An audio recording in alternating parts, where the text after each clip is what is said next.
Hi, everybody. Welcome. What a week. It had been so hectic that I did not get my daily dose of Where is Sebastian Rogers. However, as you know, my grandson Dragonman had taken an interest in the case and he's been keeping tabs for us. So, Dragonman, is there anything new in the Sebastian Rogers case? And if so, can you tell us about what you heard, something that caught your interest, whatever? Well, there is one thing that caught my eye very much so. That one video with those lights, probably from flashlights and so on. I'm pretty sure there's something involved with that. I want to know, what was the time period for that again? If you know? No, I'm not sure what time those lights were. It was sometime, I think, between 3 and 5 in the morning, thereabouts. I'm not sure. I must actually make a note and go look it up. Yeah. But I know they said something like the camera was stuck, so even if we look it up, we can't be sure of the time anyway. Yes, that's why I think that might be a big clue. It's coming from their house, right? So wouldn't that mean because there are two lights, one waiting and one moving? I believe that the one which was moving was transporting the body, and it's also the one who tried to keep their alibi inside the house. Now, this is kind of why I think they were trying to make it look like it's only one flashlight moving out. That's why they came up with the excuse in the video that there's one flashlight missing. That one flashlight being missing might be their way of making an excuse for those lights, which might have been them transporting the body. So you see what it looks like. There's like a ditch or something running past their house. Well, you can't really call it a ditch. It's more like a grassy knoll, but it's a ditch. I suppose if it rains, the water would run down there.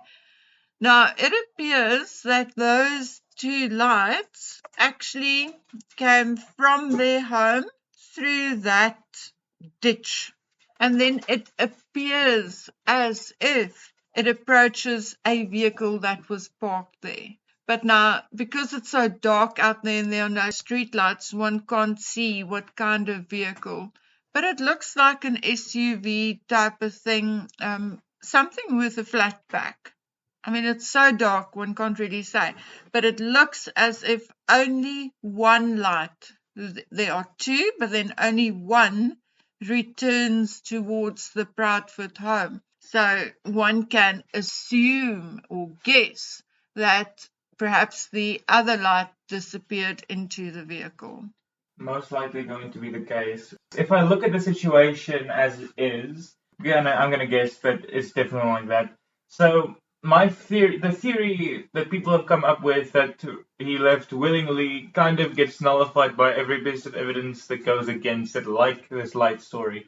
Two lights is not one. That is clear evidence that he did not go alone, which is most likely going to answer that he was part of foul play of some sort. So this makes the parents even more suspect because it's most likely going to be the reason they said those lights and they tried to emphasize that one of the flashlights were taken was to cover up that story. It's very likely that's what they did. Probably, in case someone saw a light, they can say yes, but Sebastian took a flashlight. Indeed. It's again the Chad Daybell story where he said he shot a raccoon at the time that Tylee was killed. Same kind of thing. Indeed. But, he could also have met up with someone. It is. But then why not put on his shoes? If you're meeting a friend or someone, you're going to put on shoes and a jacket. And another thing, why would the light be returning to the house? That does not make sense. That light was someone from the house, it would make more sense. But that would mean he returned to the house. He would be in the house now, right? Should be. Should be in the house. But he's not. So it was one of the parents that most likely had the flashlight and went back into the house? That's the most logical answer. And that's how it should be. They should be taking logic into the answering, and that's what makes them the most suspect of them all.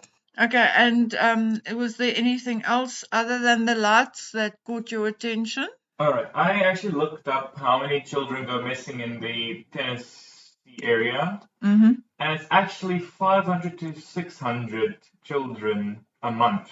Yeah. That is a lot. So, but most of them are runaways or abductions and so on. But some of them may even be connected in some way, maybe some sort of child trafficking business. Yeah, but you see, normally, if you look at, I mean, we've all thought about that and discussed that. But when it comes to someone like Summer Wells, who went missing in Tennessee, obviously one can think of child trafficking because she's the right age. Most children who are abducted for trafficking are mostly mid to late teens again, mostly girls, and then children round about the age of 5. The reason why children round about, and it's actually quite interesting, although disgusting, the reason why children more or less of the age of 5 are so regularly abducted is because they are still young, they're small, they're tiny in stature, and they're easily manageable, okay? So they're easily abducted, but they're not in nappies anymore, and they don't need the same kind of care as, for instance, a child of 2 Yes, but that's or also nappies. that's probably most likely a different scenario from labor. Like Yeah, but I child labor. don't think a guy like Sebastian would be kidnapped. He's not really the right age. He has medical issues. So yeah, I don't, he just does not fit In that the area. criteria. Yes, And but also he's not he's victim, what do they call it, victim continuum. His chances of being a victim is very low because he's living a very protected life. Because of all these issues, he doesn't have a lot of friends. So yeah, I really don't think I would not say that abduction for child trafficking yes, would be the case. If there's abduction involved, I would say it's for other reasons, not trafficking. It would be for RAPE or it would be for MURDER. It would be for that kind of thing. It'll be quick. But then, yeah, but I only brought that up as it kind of made me suspicious on why it's so high child abductions but and situations in that town where children go missing. It's strange. in that County. yeah. Because Yeah, but it is because Summer Wells is also from Tennessee, and then exactly there are big ones. two, 3 other youngish women, older teenagers, youngish women that I know of that are currently also missing, and the one was missing a year just the other day. So it is strange. But yeah, so that is it. Anything else that you've heard? Well, I also looked at a video where they kind of interview people, and I noticed that the cops seem to be hesitant to give out information in the one video I watched. I've also heard that they looked into the landfills and into rivers, everywhere except in the construction site where the stepfather worked. They don't seem to have fully looked there. What concerns me, as far as I know, I must still go check because I've asked the question. I don't know whether I've received any answers yet. The mother has a work truck, as far as I know, and she has her own private vehicle.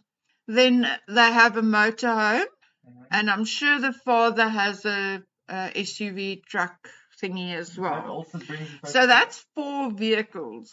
yes. Now, then a lot of people are saying the vehicle that was parked there because of the backside of the supposed vehicle. I mean, no one can really see the vehicle, but if you look at the angle of the lights, then it is something like an SUV or something with a blunt end. Now, his parents drive a vehicle like that. So he has, as far as we know, the family, mom and stepfather, have access to 4 vehicles of their own, and then likely that of the parents and the sister and everyone else. Now, my point is, as far as I know, law enforcement hasn't come out and said, oh, they have tested all the vehicles.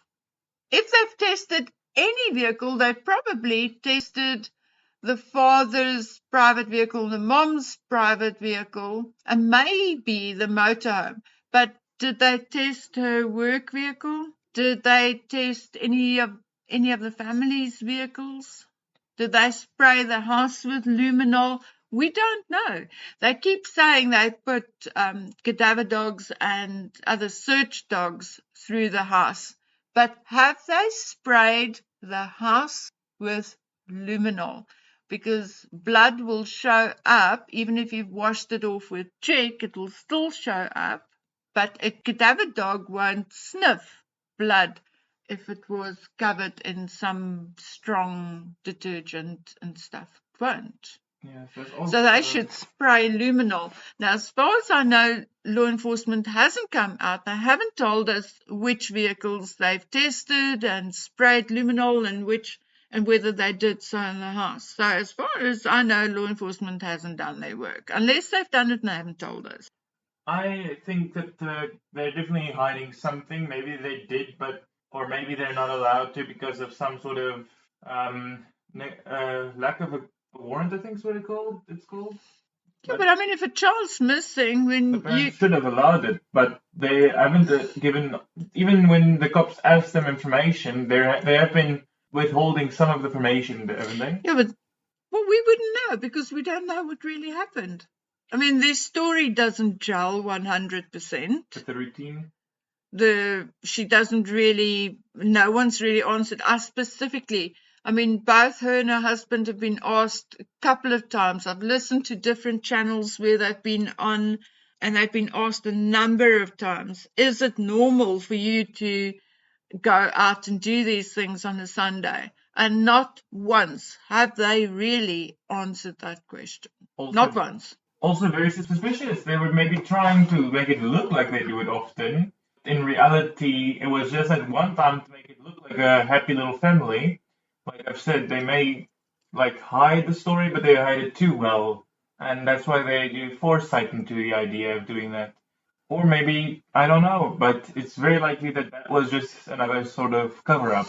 And you spoke to me about, and I haven't spoken about it yet on this channel, but you've spoken to me about the search at the landfill.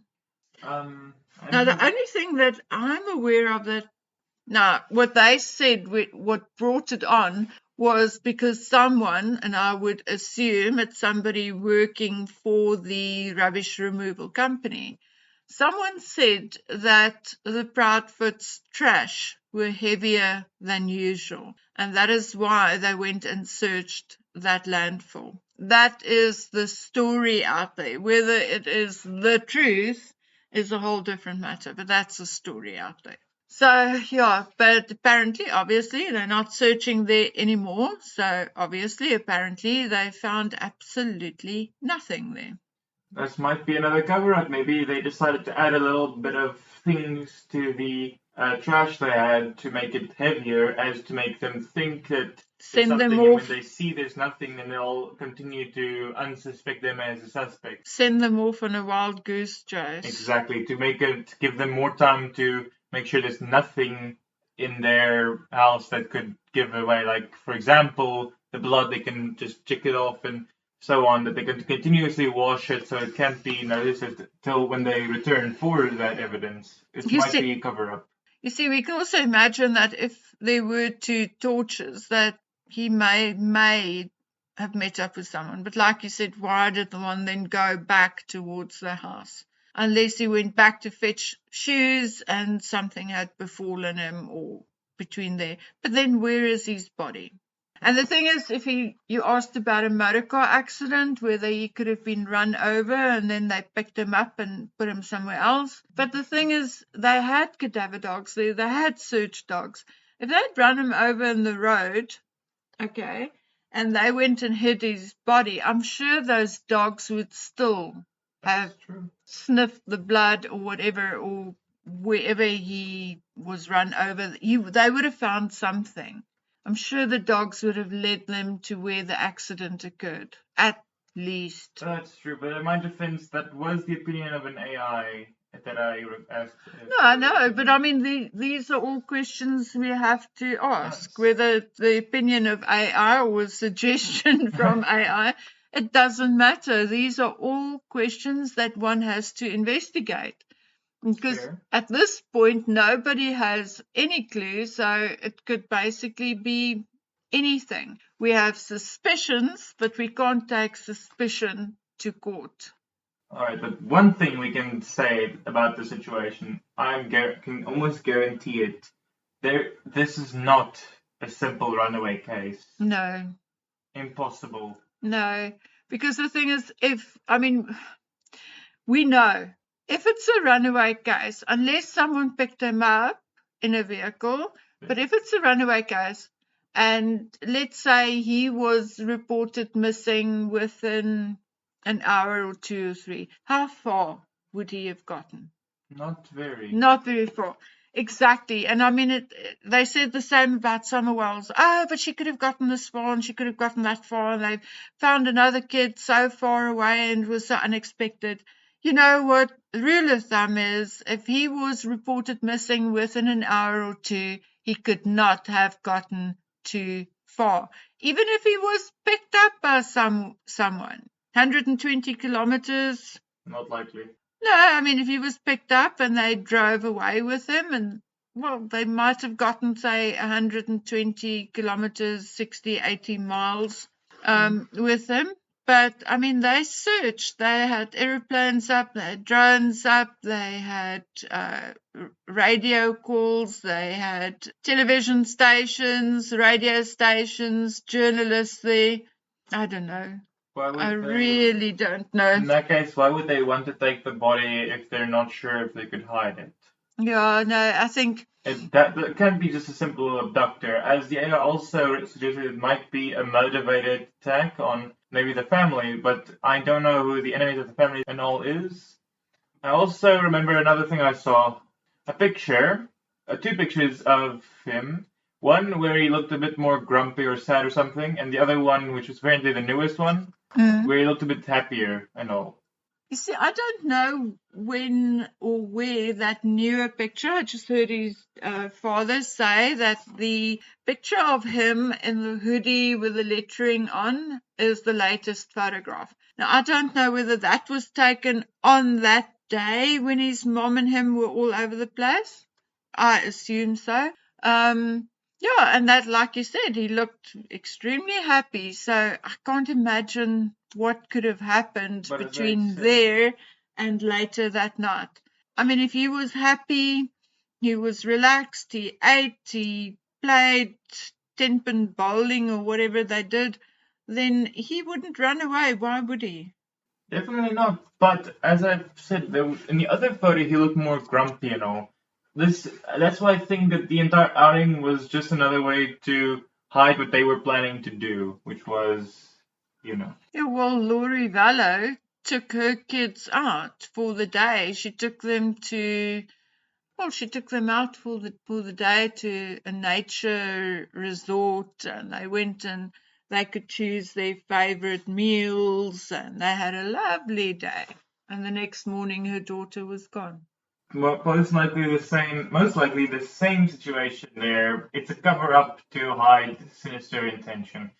But this also reminds me of something I wanted to just say real quick. In any case, that situation is very similar, and it's most likely a cover-up. And if you're wondering why I'm taking, oh yeah, now I remember. If you're wondering why I'm taking her into much higher accountability for hiding the body and getting away with it, it's because she has military background, and that is already concerning enough. She may have very much a strategic mind, and PTSD, I believe is what it's called. A lot of that stuff, and it makes it very concerning because she'll most likely know how to hide that body in a very smart way. Yeah, and the thing is, she might also have the actual training, because I think she was in the Navy, so she may have hand-to-hand combat training. Because someone else said to me, Yeah, but she doesn't look too tall. But I mean, she's not a skinny lady, and she doesn't. Her husband's not tall, and she's about an inch taller than her husband. But she's taller than Sebastian. You can see that in photographs. She's taller than Sebastian, and she's not skinny. And then she likely has some kind of training, hand-to-hand combat training. So there's no reason, I mean, because if something had befallen him in the house and they had dogs in there, then it's likely that there's little to no blood. Okay, common sense. Okay, so, but there are other ways to hurt and harm someone without leaving blood. I mean, you Suffocation, can suffocation, drowning, shock, poison. There's a lot of things. Yeah. You can give him, because he was on a sleeping aid. She could have overdosed him on a sleeping aid. She could have switched it. She could have There's a lot of things you could have held a pillow over his face. I mean, there are lots of things. I mean, if you fall off something, you break your neck. There's not necessarily going to be blood. Yes, that's why I think we got to look into a motive now, because we've gotten evidence, but we need a motive. Well, we don't have evidence. This is just us speculating. It's a theory. But it's a very accurate theory. It has logical thinking, which is most important in a theory. But now you need a motive to counteract that theory, or not to counteract the theory, but assist that theory in being more accurate. That is how you support the theory. That's, yeah. Well, I personally think allegedly there were some marital issues. The husband also had a custody battle going on with his daughter and her mother. It appears, I'm not saying it's true, it appears as if he didn't really want Sebastian and his daughter to interact too much, because every time his daughter came to visit, Sebastian went to his father. Okay, maybe he just wanted alone time with his daughter, but not trustworthy enough. No, I don't think he really wanted Sebastian around his daughter. Okay, Sebastian, obviously, due to all these medical issues, obviously wasn't an easy child. They have sort of let on that he can throw tantrums and so on and so on. So he wasn't an easy child to handle. So I think Sebastian caused a bit of ruckus in the house. And I'm not saying it's true, because again, it's gossip, it's not fact. Neither one of the parents have actually confirmed it, but there are people saying that the stepfather, Chris, was a bit fed up, and he reached a point where it was either him or Sebastian. So, that could very well be a reason. It's actually extremely likely. Usually step-parents are not the most trustworthy in these types of situations, especially with this storyline in his background and all that. It's not very trustworthy on his, I think. No, he might even be more suspect than the mother, in fact. And the other thing is that they asked his father, his biological father. Mm-hmm. Now, although Sebastian was high functioning, okay, he was not dumb or anything, he could learn, and he could possibly one day have taken on a job, but due to this, what's it called? No, something depletion, chromosome depletion syndrome, etc., etc. He still had some other additional issues, which may have, no one can predict it, but it may have caused him to need some kind of care or support for the rest of his life. That's true. And if you look at his mother's background, and you look at his mother's interest, and you look at his stepfather's interest and whatever, I do not think that his mom, Katie, was looking forward to a life of taking care of Sebastian, or taking care of Sebastian for the rest of her life. Very likely. Might be more evidence that says that that would be a motive to support the evidence as well as a few other things. No, but you see, none of that holds up in court, Are you unfortunately. sure? If their story doesn't line up, and normally lying is a sort of No, crime, because isn't it? now, at this point, we don't even know whether he's alive or dead. True. Because there's also a story about this other child, autistic boy, who disappeared from his home. And he was, I can't remember where, but he was, I actually talked about it in one of my previous videos, but he was actually found 2 to 3 years later. And he had run away and he became like lived on the street, begged for food, that kind of thing. So, yeah, it's not impossible. And that boy, that autistic boy, the one they found, was only a year older than Sebastian.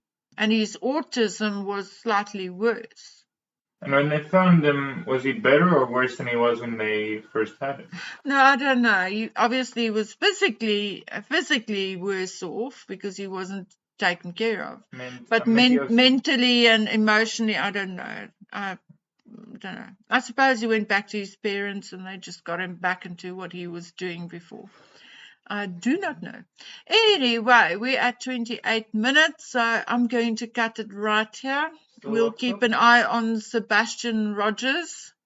If I can't, then I'm sure you will. Mm-hmm.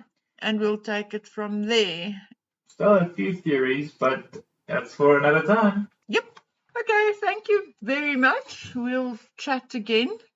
You know where to find me. You just come knock on my door and say, Granny, I found something, and we'll jump on quickly. Okay? Stop. Okay, great. Thank you. Goodbye, everyone. Bye.